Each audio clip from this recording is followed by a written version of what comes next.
我买的车被公婆霸占了整整3个月，还理直气壮地说是为了我好。今天早上我又要打车上班，公公坐在我的车里悠哉悠哉地抽烟。小雅，年轻人就该多走路，对身体好。你看你最近是不是胖了？婆婆在一旁帮腔，擦着我车上的灰尘。就是，我们开车是去办正事，你上班坐公交就行了。再说了，这车本来就是我儿子买的，我们用怎么了？我冷眼看着这对无耻夫妇，攥紧了手里的手机。他们不知道，我刚刚收到了一个让他们后悔终生的消息。昨天晚上，表哥打电话告诉我，爸爸生前买的那份保险，经过这些年的增值，现在已经价值500万了，而受益人正是我。看着公公那副得意洋洋的嘴脸，我在心里冷笑。很快，你们就知道什么叫风水轮流转了。大家好，开始今天的分享之前，希望你能给人间烟火点个订阅，我将会分享更多优质的内容。3个月前，我和老公刚买了这辆价值20万的白色轿车。那时候我们刚结婚1年，为了这辆车，我们几乎掏空了所有积蓄，还贷了15万的款。买车的主要原因是我的工作，我在城西的一家外贸公司做翻译，每天早上7点半就要到公司。从我们住的地方到公司，如果坐公交车，需要转2趟车，路上要花费近3个小时。冬天还好说，夏天的时候，公交车里挤得像沙丁鱼罐头。等我到公司的时候，整个人都快虚脱了。老公心疼我，主动提出买车。老婆，咱们咬咬牙买辆车吧，你每天上班太辛苦了。我看着都心疼。那天晚上，他搂着我坐在床上算账，首付5万，贷款15万，每个月还3000多。我的工资够还贷款，你的工资我们日常开销。我感动的眼泪都快掉下来了。结婚这1年多，老公对我确实很好，家务活抢着干，从来不让我受委屈。我以为嫁给他是我这辈子最正确的决定。看车的那天，我们跑了好几家 4S 店，最终选定了这辆白色的紧凑型轿车。虽然不是什么豪车，但对我们这种普通家庭来说，已经是很大的投入了。办手续的时候，销售员问户主写谁的名字，老公毫不犹豫地说：“写我老婆的名字吧，这车主要是她用。”听到这话，我心里暖暖的，觉得自己真的嫁对了人。提车那天，老公特意请了假陪我，我们开着新车在城里转了一大圈，就像2个得到新玩具的孩子一样兴奋。老婆，以后你就不用那么辛苦了。他握着我的手说，眼里满是宠溺。我靠在他的肩膀上，觉得这就是我想要的幸福生活。可我万万没想到，这份幸福只维持了1天。第2天，也就是我们提车的第2天，公婆就找上门了。那天是周6，我正准备开车去超市采购，老公在阳台上浇花，突然听到敲门声，开门一看，是公婆，手里还提着一大堆东西。儿子啊，我们来看看你们，听说你们买车了。婆婆一进门就四处张望，想要看看新车。公公更是直接，连鞋都没换就往阳台走。车呢？在哪停着？我要去看看。老公有些尴尬，爸，车在楼下停车场，待会儿我带您下去看。我正在厨房洗水果，听到他们的对话，心里就有种不好的预感。果然，公公看完车上来后，脸色就变了。儿子啊，你们买车怎么不跟我们商量？这么大的事情。婆婆也坐在沙发上，一脸不高兴。就是20万呢，你们哪来的这么多钱？该不会是借的高利贷吧？老公连忙解释，妈，我们没借高利贷，首付是我们的积蓄，剩下的是银行贷款。银行贷款，公公皱着眉头，那每个月要还多少钱？3500。老公老实的回答。婆婆一听，立马跳起来：3500？你疯了吗？我们一个月退休金才多少钱？你们年轻人就会乱花钱。我端着切好的水果走出来，小心翼翼地说：爸妈，这车主要是为了我上班方便，我每天坐公交要3个小时，太辛苦了。公公瞥了我一眼，语气很不友善：上班辛苦，谁上班不辛苦？我们那个年代走10几里路上班都没说辛苦，现在的年轻人就是娇气。婆婆也跟着附和：就是坐公交怎么了？又不要钱，非要买什么车？摆阔啊！老公看气氛有些紧张，连忙给我使眼色，示意我不要说话。然后他笑着对父母说：爸妈，既然车买了，那正好，你们最近不是要去医院检查身体吗？用我们的车吧，方便一些。我听到这话，心里咯噔一下，但看到老公求和的眼神，我只好勉强点了点头。公公的脸色这才缓和了一些。这还差不多，既然你们孝顺，那我们就不客气了。我和你妈最近确实要看几个医生，腿脚不方便。婆婆也立马转变了态度，笑眯眯地说：儿子就是贴心，不像某些人买车都不知道先想着长辈。他这话明显是说给我听的。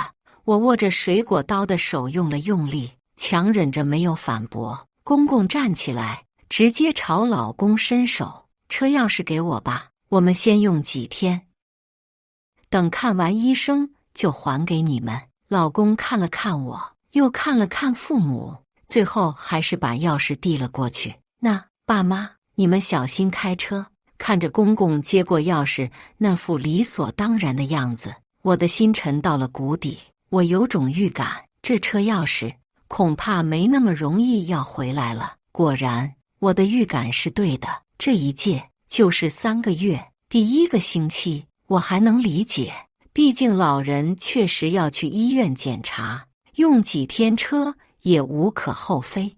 我每天打车上班，虽然贵了一些，但想着是孝敬长辈，也就忍了。可是1个星期过去了，公婆丝毫没有还车的意思。我忍不住问老公：亲爱的，爸妈的检查做完了吗？什么时候把车还给我们？老公有些为难地说：我昨天问了，爸说还要做几个复查。复查？什么复查需要这么久？我追问道。老公支支吾吾地说不清楚，只是一个劲的让我再等等。又过了几天，我实在忍不住了，直接给公公打电话：爸，您的身体检查怎么样？有什么问题吗？公公在电话里咳嗽了几声：哦，还行吧。医生说要定期复查，可能还要一段时间。那车，我刚要说，公公就打断了我：车我们还要用，你们年轻人坐公交就行了。再说了，我们用儿子的车，天经地义。听到这话，我气得差点摔手机。儿子的车，明明车贷是我们2个人一起还的，但我还是耐着性子说：爸，我每天上班确实需要用车，要不这样，您和妈看病的日子，您提前告诉我，我把车给您，平时我还是需要用的。什么叫给我？公公的语气突然变得严厉。这车本来就是我儿子买的，我们用自己儿子的车怎么了？你一个外人有什么资格指手画脚？外人？我愣住了，我是他儿媳妇，怎么成了外人？爸，我不是外人，我是您儿媳妇，而且这车是我和您儿子一起买的，儿媳妇就要听公婆的话。公公直接挂了电话，没给我继续说话的机会。我拿着手机站在办公室里，委屈的眼泪都快掉下来了。同事小李看到我的样子，关心地问：雅雅，怎么了？谁惹你不高兴了？我摇摇头，没好意思说实话。这种事情说出来太丢人了，自己的车被公婆占着不还，说出来谁信啊？第2个星期，事情变得更加离谱。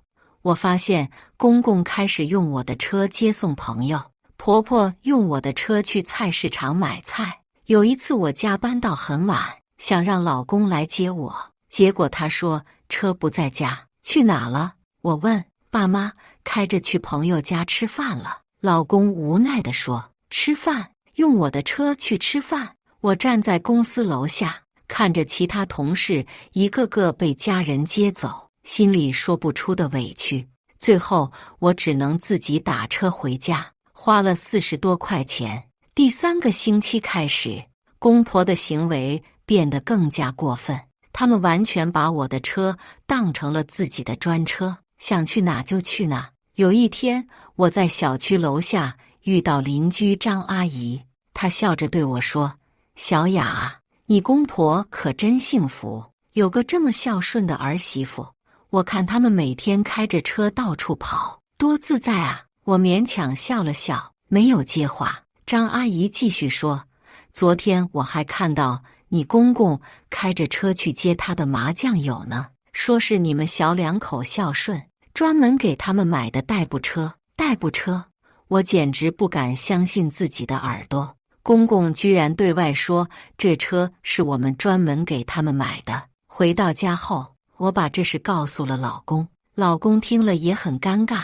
爸可能是说话不注意。我回头跟他说，不注意，他这是在撒谎。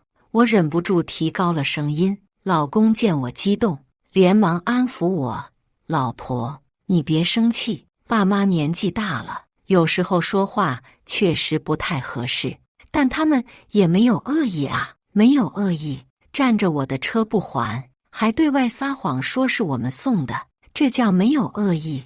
第4个星期，我彻底忍无可忍了，因为我发现公公开始用我的车做起了生意。他在小区里张贴小广告，说可以提供老年人专车接送服务，价格便宜，服务贴心。我看到广告的时候，差点气晕过去。他居然用我的车在小区里拉客，我立马冲上楼找老公，你看看，你爸用我们的车在做生意，这算什么？老公看了广告也傻眼了，这爸怎么能这样？我马上去找他问清楚。可是等老公去找公公的时候，公公居然振振有词，怎么了？车反正闲着也是闲着，我帮着小区的老年人解决出行问题，还能赚点小钱补贴家用，有什么不对？可是爸，这车是我们的。老公试图解释，什么你们的我们的？你是我儿子，你的就是我的。再说了，我又没收多少钱，就是一丝一丝。公公说的理直气壮，完全没有觉得自己有什么不对。老公回来后把情况告诉了我，我听了更加愤怒。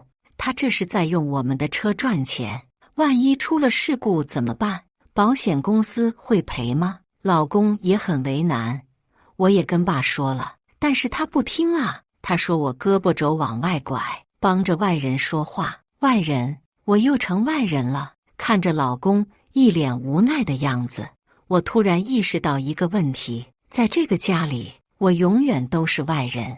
不管我付出多少，不管我有多委屈，在他们眼里，我永远都不是自己人。这个认识让我心凉了一大截。就在我准备和这一家人彻底翻脸的时候，命运之神给了我一个意想不到的礼物。那天晚上，表哥突然给我打电话，小雅，我有个重要消息要告诉你。表哥的语气很严肃，搞得我心里紧张起来。怎么了哥？你还记得你爸去世前买的那份人寿保险吗？我愣了一下，记得啊，当时爸说是给我留个保障，但保险公司不是说要20年后才能取吗？对，但是那份保险是增值型的，保险公司刚刚通知我，经过这些年的复利增长，现在的价值已经达到了500万。500万？我以为自己听错了。哥，你说多少？500万而且受益人就是你。保险公司说最晚明天就能办理取款手续。我握着手机的手都在颤抖。500万，整整500万！小雅，你爸真是有远见啊！当年他节衣缩食买这份保险，就是怕你以后受委屈。他生前常说，这份保险就是给你的底气，让你在任何时候都能活得有尊严。听到表哥这话，我的眼泪瞬间涌了出来。我想起了父亲生前常对我说的话：小雅，爸爸最担心的就是你嫁人后受委屈，女人一定要有自己的底气，这样才不会被人欺负。当时我还年轻，不太理解父亲的话，现在我终于明白了，父亲早就为我准备好了后路。挂了电话后，我在卧室里久久不能平静。500万对于我这样的普通家庭来说，简直是天文数字。有了这笔钱，我完全可以独立生活，再也不用看任何人的脸色。第二天，我请了假去银行办理手续。当银行工作人员告诉我账户里确实到了500万的时候，我感觉就像在做梦一样。走出银行的那一刻，我第一次感受到了什么叫做经济独立的底气。看着手机上那一串数字，我知道是时候和那一家吸血鬼彻底摊牌了。回到家后，我没有告诉任何人这个消息，我想先看看这一家人还能做出什么更无耻的事情。果然，他们没有让我失望。那天晚上吃饭的时候，婆婆突然开口：小雅，我和你爸商量了一下，觉得你们现在的经济负担太重了。我放下筷子，看着她：怎么了妈？你看，每个月车贷就要3000多，再加上房租和生活费，你们压力多大啊？婆婆装出一副很关心我们的样子，公公也点头附和：就是年轻人不要给自己这么大压力。我心里冷笑，知道他们肯定有后话。果然，婆婆接着说：所以我们决定，这车就让我们来养着吧，车贷、保险、油费我们都出，这样你们的负担就轻了。听起来好像很为我们着想，但我马上就明白了他们的真实意图。如果他们出车贷和保险费，那这车就名正言顺的成了他们的了。老公听了还挺感动：爸妈，这怎么好意思？有什么不好意思的？我们是一家人嘛。公公笑着说，但眼里闪着算计的光芒。我冷冷地问：那如果你们出了车贷，这车是不是就是你们的了？婆婆愣了一下，然后说：也不是说是我们的，就是我们负责养着，你们偶尔用用也行。偶尔用用我们自己的车，偶尔用用。我真的被他们的无耻给震惊了。不用了，我直接拒绝。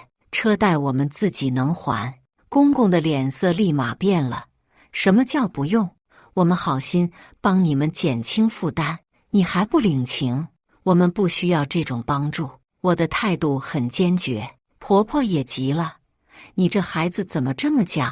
我们是为了你们好，为了我们好。我冷笑一声：那为什么3个月来我连自己的车都用不了？什么叫你的车？公公一拍桌子：这车是我儿子买的，你一个外人凭什么说是你的车？又是外人。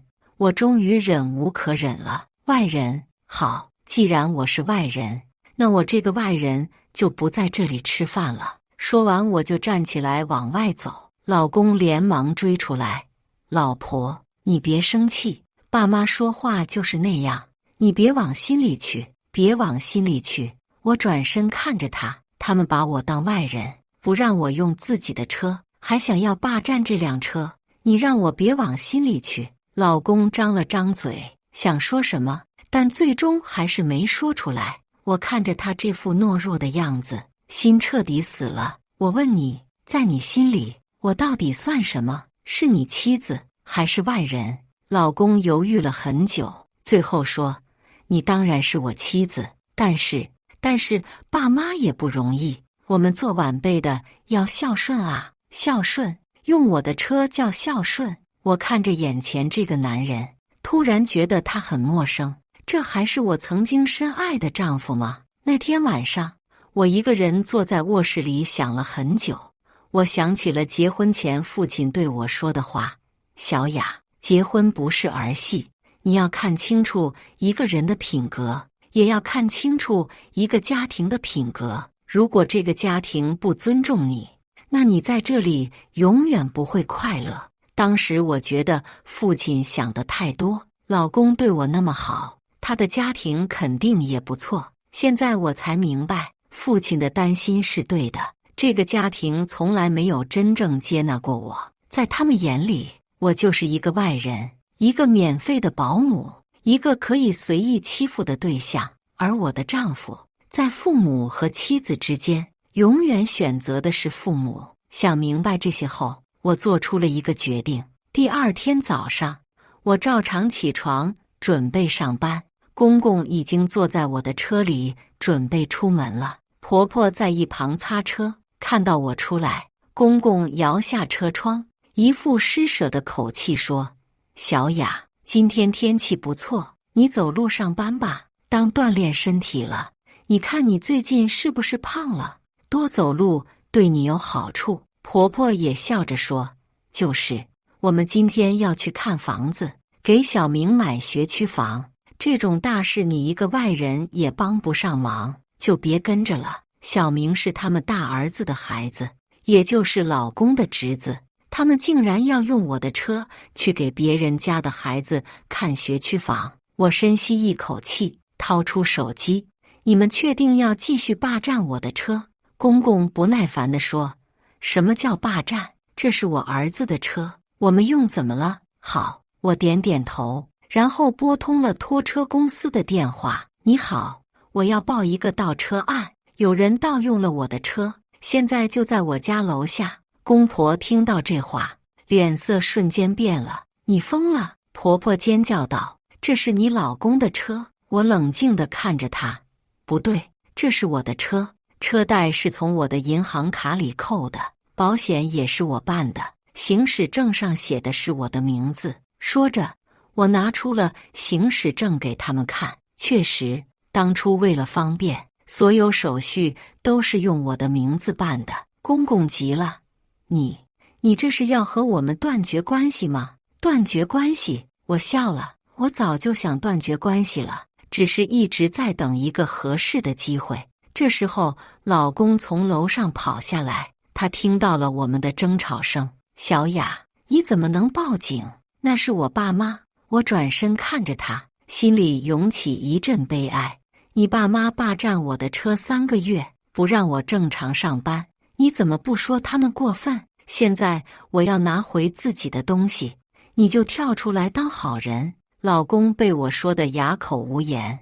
拖车很快就到了，司机师傅看了看我的证件，又看了看现场的情况。这位女士，您确定要拖走这辆车吗？如果车内有人不配合，我们可能需要报警处理。确定，我毫不犹豫地说。公公死死抓着方向盘，不肯下车。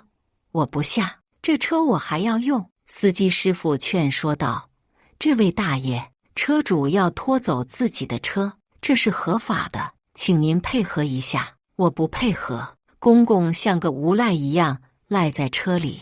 这是我儿子买的车，我有权使用。我看着他那副无耻的样子，直接对司机师傅说：师傅，麻烦您报警吧，这车确实是我的，他们这是非法占有他人财物。听到要报警，婆婆慌了，她冲过来想要抢我的手机。你这个白眼狼，我们辛辛苦苦养大儿子，现在要用一下车就不行了。我一把推开他：养儿子是你们的义务，不是我欠你们的，而且我也没阻止你们用车，我只是要求合理使用。老公看到事态越来越严重，连忙劝公公：爸，您先下车吧，这事我们回家再商量。公公瞪了我一眼，不情不愿地下了车。你等着，我绝对不会让你好过的。看着车被拖走，我感到了前所未有的痛快。车拖走后，我直接开车去了公司。路上，老公不停地给我打电话，我一个都没接。到了公司，我把手机调成了静音模式，专心工作。中午的时候，老公出现在我的办公室里，他一脸愁容，像做错事的孩子一样站在我面前。小雅，你为什么不接我电话？我头都没抬，继续处理文件。没什么好说的，你就不能体谅一下爸妈吗？他们年纪大了，坐公交确实不方便。我停下手里的工作，认真地看着他。体谅？这3个月我每天打车上班，花了多少钱你算过吗？我体谅他们，谁来体谅我？老公坐在我对面，一脸无奈。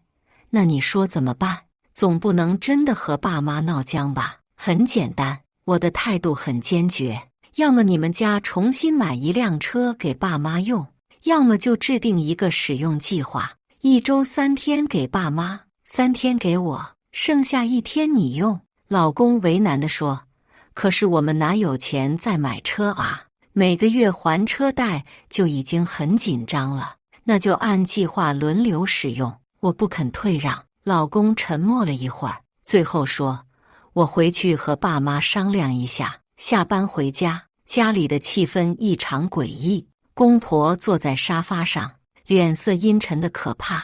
老公像做错事的孩子一样站在一旁，不敢说话。婆婆看到我回来，立马开始发飙，你还有脸回来，把我们的车拖走，还让我们在邻居面前丢尽了脸。我冷冷地看着他，你们的车，请问车贷是你们还的吗？保险是你们买的吗？油费是你们出的吗？公公也站起来，指着我的鼻子骂，你这个忘恩负义的东西，我们把儿子养这么大容易吗？现在连辆车都不让我们用，不是不让你们用，是要合理使用。我的语气依然平静。合理使用？婆婆冷笑，我告诉你，要么把车钥匙交出来，让我们随时使用，要么你就滚出这个家。老公在一旁不停地给我使眼色，示意我不要和长辈冲突。看着他那副懦弱的样子，我彻底死心了。好，我滚。我转身就往卧室走，身后传来婆婆得意的笑声，这才对嘛，知道什么叫尊敬长辈了吧？我在卧室里收拾东西，把自己的衣服和重要物品都装进了行李箱。老公跟了进来，焦急地说，小雅，你别意气用事，爸妈也是一时生气，他们不是真的要你走。我没有理他，继续收拾东西。你这样做让我很为难啊，爸妈养育我这么多年，我不能不孝顺啊。听到这话，我终于忍不住了。孝顺？用我的车叫孝顺？让我每天打车上班叫孝顺？把我当外人叫孝顺？老公被我问得哑口无言。我收拾好行李，准备离开这个让我寒心的家。走到门口，我突然想起了什么，转身走向客厅。公婆还坐在沙发上，等着看我的笑话。在我走之前，有件事要跟你们说清楚。我掏出手机，给他们看了银行账户的余额，500万。婆婆瞪大了眼睛，简直不敢相信。公公也愣住了，你哪来的这么多钱？这是我爸留给我的保险金，昨天刚到账。我平静地说。老公也震惊了，老婆，你怎么没告诉我？本来我是想用这笔钱改善我们的生活，给你们也买一辆车的。我看着他们震惊的表情，心里说不出的畅快。但是现在我改主意了。婆婆立马改口，笑得比哭还难看。小雅，刚才我们是开玩笑的，你别往心里去。公公也慌了，对，车你用，都给你用，我们不要了。老公更是一脸懊悔。老婆，你别走，我们好好商量，有了这笔钱，我们什么都好说。我看着他们前后不一的嘴脸，心里只有冷笑。现在知道后悔了，晚了。小雅，你听我说。婆婆想要拉住我，我一把甩开她的手，别碰我！从今天开始，你们不再是我的家人。公公急得跳脚，500万啊！你就这样走了？对，我就这样走了。我冷冷地看着他，这500万是我爸留给我的，不是留给你们的。可是你和我儿子还没离婚啊，这钱也有我儿子的份。婆婆不甘心地说。我笑了，你确定吗？这是我爸在我结婚前买的保险，受益人只有我一个人，就算离婚，这钱也跟你们没有半毛钱关系。老公听到离婚2个字，彻底慌了。老婆，你别说气话，我们之间没有什么过不去的坎，没有过不去的坎。我转身看着他，那你选择吧，是你的父母，还是你的妻子？老公为难地看看父母，又看看我，最终还是选择了沉默。这个沉默就是我要的答案。我拖着行李箱走向门口，头也不回地说：你们慢慢享受你们的亲情吧，我要去过我自己的生活了。小雅，小雅，你别走！身后传来老公的喊声，但我没有回头。走出这个家的那一刻，我感到前所未有的轻松。楼下，我的车静静地停在那里，等着我。我坐进驾驶座，发动引擎，准备开始我的新生活。有了这500万，我可以买更好的车，住更好的房子，过更有尊严的生活。至于这一家吸血鬼，就让他们继续做着白日梦吧。我掏出手机，拨通了律师朋友的电话。李律师吗？我要咨询离婚的事情。对，要分割财产。什么？婚前财产不用分割？那太好了！这一次，我要彻底和过去告别，开始全新的人生。而那些曾经伤害过我的人，会为他们的贪婪和愚蠢付出代价。半年后，我在市中心买了一套精装修的公寓，还换了一辆更好的车。偶尔路过以前住的小区，我会看到公公在路边等公交车，婆婆在菜市场讨价还价。他们看起来老了很多，再也没有了当初霸占我车子时的得意样子。至于我的前夫，听说他为了还车贷，找了2份工作，每天累得跟狗一样。有时候我会想，如果当初他们能够尊重我，把我当作家人而不是外人，现在的生活会不会不一样？但是没有如果，人生就是这样，你怎么对待别人，别人就怎么对待你。而我终于学会了为自己而活。以上就是今天分享的故事，大家有什么想说的、想吐槽的，欢迎在下方评论交流，也更希望能给人间烟火点个订阅，我将会分享更多优质的故事内容。